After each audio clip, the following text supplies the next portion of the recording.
c'est le Conseil confédéral de la rentrée et le comité exécutif de la CSN, avec des délégués en provenance de toutes les régions du Québec et de toutes les fédérations de la CSN. On va se jaser de la conjoncture politique actuelle, mais aussi de nos priorités pour l'année qui commence. Alors, qui dit priorité, on va continuer notre travail qu'on a fait, notre campagne pour le réseau de la santé vraiment public. Alors, on a enclenché une deuxième phase. Vous avez peut-être vu les panneaux auprès des autoroutes ou dans les abribus, des affiches qui disent « Pas de profit sur la maladie ». On vous prépare aussi des événements à venir à ce sujet-là cet automne. Alors, on va vous demander de rester à l'affût. L'automne sera également chaud en matière de négociation. La CSN va appuyer ces fédérations pour s'assurer qu'on revendique le 20 minimum à l'ensemble des travailleuses et travailleurs qui n'ont pas encore atteint ce salaire-là. Parallèlement à ça, nous allons aussi faire des pressions auprès du gouvernement et du ministre du Travail pour s'assurer de revendiquer un salaire de minimum pour l'ensemble des travailleuses et travailleurs du Québec. Après ça, mais oui, il y aura des négociations. On pense à l'hôtellerie, les organismes gouvernementaux comme la SAC, les traversiers, les CPE, les paramédics, mais en plus de ça, il y aura 347 conventions collectives qui vont venir à échéance cette année. Je peux vous dire que l'ensemble des syndicats peuvent compter sur le maillon fort de la CSN, qui est la solidarité. La CSN, on est la première organisation syndicale au Canada à avoir obtenu une accréditation syndicale pour représenter les travailleuses, travailleurs d'Amazon, l'entrepôt à Laval.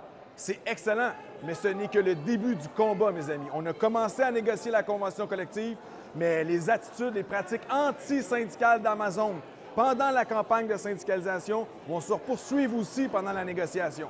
Pour gagner cette bataille-là, savez-vous quoi? Il faut en syndiquer d'autres entrepôts d'Amazon. C'est par là que ça va passer. Donc, la campagne de syndicalisation continue. Il va falloir que tout le mouvement appuie la cause des travailleuses et travailleurs d'Amazon dans leur lutte pour le respect. L'immigration, un dossier chaud que la CSN va continuer de surveiller de très près cet automne, notamment le fameux programme des travailleurs étrangers temporaires du gouvernement fédéral. C'est un programme qui favorise l'esclavage contemporain. Et ça, ce n'est pas seulement nous qui le disons, c'est le rapporteur spécial de l'ONU qui est venu enquêter sur la question au Canada. Les travailleuses et les travailleurs sous ce programme sont enchaînés à un employeur unique avec des permis de travail fermés. Ça ouvre la porte à toutes sortes d'abus et ça limite à presque néant leurs possibilités de recours ou de plainte. Oui, c'est une des priorités et une autre, c'est la francisation des nouveaux arrivants et aussi l'accès plus rapide à la résidence permanente. C'est un gros programme, en effet, mais c'est le strict minimum afin que les droits humains soient au cœur de notre système d'immigration. En environnement, cet automne, ça va être encore un automne très occupé à la CSN. Premièrement, on va s'occuper de la transition juste. On va parler aussi de l'énergie, qui est bien important. Hydro-Québec, les débats, c'est fondamental. Puis il ne faut pas oublier le transport collectif. Il va y avoir plusieurs événements au cours de l'automne. Premièrement, on débute avec le 27 septembre, des marches à travers le Québec, à travers 15 régions du Québec pour dénoncer l'inaction des gouvernements en matière d'environnement. C'est important d'être très nombreux à cette manifestation-là.